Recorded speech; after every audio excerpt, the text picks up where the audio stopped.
Welcome back to Anyone Can Bake, the series where I show you how to make classic baking recipes in a way that actually feels doable. Today, we're making my foolproof French macarons. I'm breaking down exactly how to get those smooth tops and perfect little feet with simple steps that will have you mastering them on the first try. So let's get into exactly how to make them. First, this recipe requires a kitchen scale. Macarons are precise, so exact measurements really matter here. You'll measure out 100 grams of egg whites, 100 grams of powdered sugar, 100 grams of almond flour, and 100 grams of granulated sugar. In the words of Queen Ina, how easy is that? Now, a lot of macaron recipes skip this next step, but it is the key to a stronger, more forgiving meringue. We're gently going to heat our egg whites over a double boiler, creating what's called a Swiss meringue. Add them in and whisk constantly. Once they're foamy, slowly stream in half your granulated sugar and continue to whisk until the mixture is hot to the touch. Immediately take it off the heat, transfer to a stand mixer, and whip the mixture until it's opaque. Then add in the remainder of your granulated sugar and continue whipping until stiff peaks form. This means a glossy, dense meringue that stands up straight when you lift up your whisk. Then add in some food coloring and a little bit of salt and mix them both in completely. Meanwhile, sift together your almond flour and powdered sugar. This helps to remove any lumps of almond flour and gives you a fine, even texture. Pour it on top of your meringue and use the stand mixer to whisk for literally 5 seconds, just so everything is incorporated. The rest of the mixing you want to do by hand so you don't overmix your batter. Use a spatula to lift and fold your macaron batter, gently sweeping your spatula around the outside of the bowl and lifting the mixture up into the center.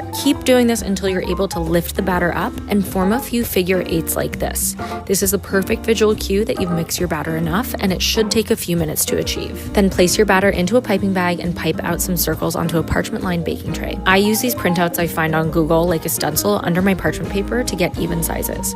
And 2 things as you pipe. First, keep your piping bag taut at all times, pausing to twist the top and keeping tension in the bag. Second, hold your piping tip steady as you pipe, only moving it up to lift at the very end. Once you're piped out, let those macarons sit for about 15 minutes while your oven preheats. You'll know they're ready to bake when you touch the top of them and they don't stick to your fingers. Then bake them and allow them to cool completely while you make your frosting. I'm making a simple buttercream of butter, powdered sugar, vanilla, salt, and a little milk. Then once your macarons are fully baked and cooled, take a moment to admire those beautiful feet, then pair them up by size and pipe them with the frosting. And voila, you just made French macarons at home. They're crispy on the outside, soft and chewy in the center. They have those perfect little feet, and they are so good for a weekend baking project when you're ready to level up your baking. The full recipe is linked in my profile and on bromabakery.com under Foolproof French Macarons. Enjoy!